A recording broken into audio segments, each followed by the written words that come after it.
हाँ मुझे चेक करना. A jeep is moving on a straight road. A jeep is moving on a straight road due north with a uniform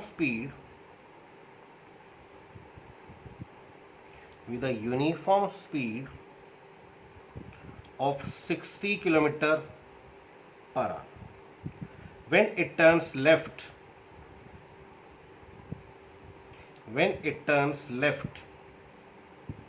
through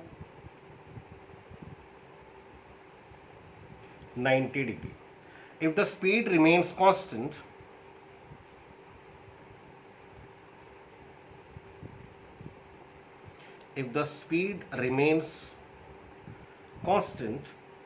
after turning,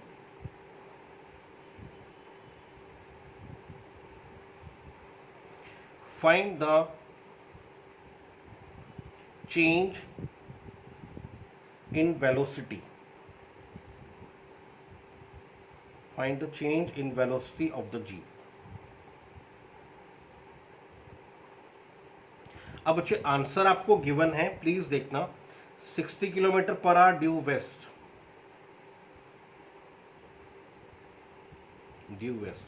second option आपको given है 60√2 kilometre per hour in north west direction. आज मैं आपको direction बताने वाला हूं. Third option आपको given है 60√2 kilometre per hour due south waste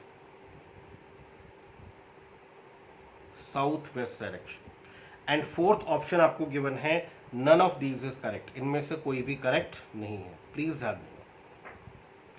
a jeep is moving on a straight road due north. पहले आप एक डायरेक्शन बनाइए, north, south, west, east. Jeep की स्पीड मान लीजिए नॉर्थ की तरफ v है, v1, that this is v. Uniform speed है इसलिए मैग्नीट्यूड हम सेम रख रहे हैं.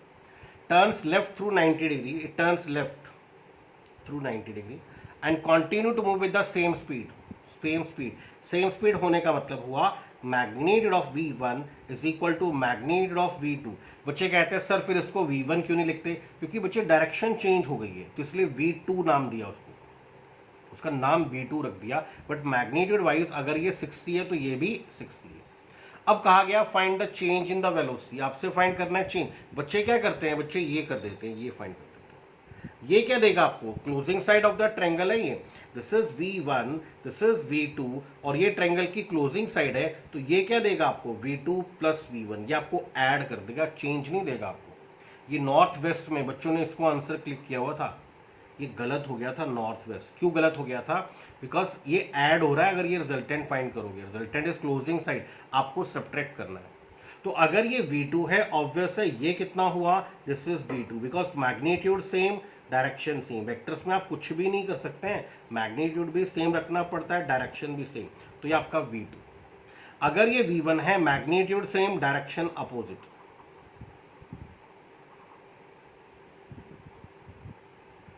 This is minus v1. तो अगर ये माइनस v1 है, ऑब्वियस है कि ये भी क्या होगा? This would be your minus v1. This is v2, this is minus v1 and this is the closing side of the triangle. ये इस ट्रायंगल की closing side. This is v2 minus v1, ये इस ट्रायंगल की closing side. और ये आपको क्या दे रहा है? ये आपको दे रहा है v2 प्लस माइनस v1. तो ये आपको देगा चेंज इन इट्स वेलोसिटी. और मैग्नीट्यूड वाइज अगर ये 60 है, ये 60 है तो पाइथागोरस थ्योरम लगाओगे आप चेंज इन वेलोसिटी के लिए. अंडर रूट में आपको क्या मिलेगा? 60 square plus 60 square that is equal to 60√2. 60√2 तो आपको मिल गया, बट डायरेक्शन किस तरफ हो गई? साउथ वेस्ट हो गई इसकी डायरेक्शन. तो चेंज के लिए अगर ये v2 है तो ऑब्वियस है ये v2 है. अगर ये v1 है तो ये माइनस v1 है और ये माइनस v1 है और ये इस ट्रायंगल की क्लोजिंग साइड है. एंड क्लोजिंग साइड क्या दे रहा है आपको? v2 plus minus v1. ये देगा आपको सब्ट्रैक्शन ऑफ वेक्टर. और ये डायरेक्शन होगी इसमें साउथ वेस्ट. तो ये आप नोट कर लीजिए बच्चे. और एक बात मेरी और सुन लेना प्लीज.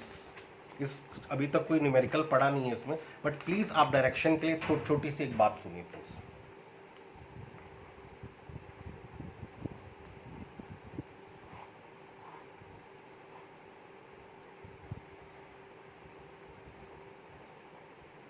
मान लीजिए आपको ये एंगल गिवन है 60 डिग्री, वेलोसिटी है v, आपको डायरेक्शन लिखनी है तो आप क्या लिखते हो, velocity v in north east direction.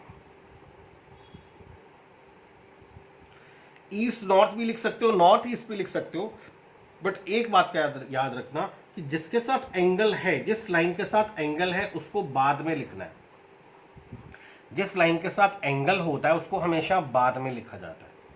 इसका मतलब होता है north of east. North east का मतलब होता है north of east, that means east के नॉर्थ में, ईस्ट के नॉर्थ में ऑब्जेक्ट मूव कर रहा है 60 डिग्री के एंगल पर, 60 डिग्री इसकी 60 डिग्री के एंगल पर ऑब्जेक्ट मूव कर रहा है। तो डायरेक्शन के लिए जिस लाइन के साथ एंगल होता है उसको हमेशा बाद में। मान लीजिए आपको कुछ भी एंगल गिवन है, सपोज ये एंगल आपको गिवन है और ये एंगल गिवन है 30 डिग्री वेलोसिटी का, तो अगर इसकी डायरेक्शन पूछ ली जाए तो आपको क्या लिखना है, 30 degree in west north direction.